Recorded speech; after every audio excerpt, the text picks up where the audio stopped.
दिनांक 24 डिसेंबर रोजी स्थानिक गुन्हे शाखा धुळेचे एक पथक, त्याचे प्रमुख पोलीस उपनिरीक्षक अमरजित मोरे, त्यांच्यासोबत ASI सतीश जाधव, धर्मेंद्र मोहिते, शेंडे, त्याच्यानंतर परदेशी अशी टीम शहरात पेट्रोलिंग करीत असताना एक गोपनीय माहिती मिळाली की एक इसम हा गावठी कट्टा आणि काही बुलेट घेऊन शहरामध्ये येणार आहे विक्रीसाठी. त्या अनुषंगाने त्यांना सूचना देऊन रवाना केले असता सदर इसम हा मोहाडी पोलीस स्टेशनच्या हद्दीमध्ये संशयास्पदरित्या मिळून आला. त्याची चौकशी केली, त्याचं अंगझडती घेतली असता त्याच्यामध्ये त्याच्याकडे एक गावठी पिस्टल आणि त्यात 3 जिवंत राऊंड हे मिळून आलेले आहे. सदर इसम हा विठ्ठल वामन भोळे, वय वर्ष 52, हा मूळचा जळगाव जिल्ह्यातील राहणारा असून तो सध्या आकुर्डी पुणे येथे वास्तव्यास होता.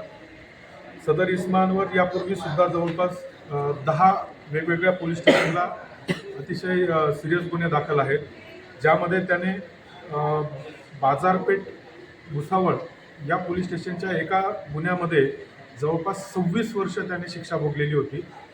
त्याचप्रमाणे तो 26 वर्ष शिक्षा भोगत असताना त्याची एक गुन्हे करण्याची मोडच होती की तो पॅरलवर बाहेर येऊन आणि त्यावेळी तो घरफोडी किंवा या अवैध शस्त्रांची खरेदी विक्री या प्रकारचे तो गुन्हे करत होता.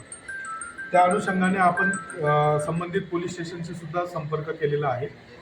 तसेच सदर आरोपी हा सदर जिवंत काडतूस आणि कट्टा हा कोणाला विक्री करणार होता, त्याचप्रमाणे त्याने हे कोणाकडनं विकत आणलेले होते याचा सुद्धा पोलीस तपास करीत आहेत. तसंच सध्या धुळे महानगरपालिकेची पंचवार्षिक निवडणूक आहे, सध्या आचारसंहिता सुरू आहे. त्या अनुषंगाने स्थानिक गुन्हे शाखेचे पथक तसेच सर्व पोलीस स्टेशनचे पथकं हे शहरामध्ये पेट्रोलिंग करीत आहेत. त्यामुळे अशा कुठल्याही प्रकारचे गुन्हेगार किंवा गुन्हे घडताना दिसल्यावर त्यांच्यावर तात्काळ कारवाई करण्यात येईल. तसेच या माध्यमातून मी जनतेला आवाहन करेन की अशा कुठल्याही इलिगल गोष्टी आपल्या निदर्शनास आल्यास धुळे पोलिसांशी आपण संपर्क करावा. जय. बोलले जाते पहिले 4 प्रकार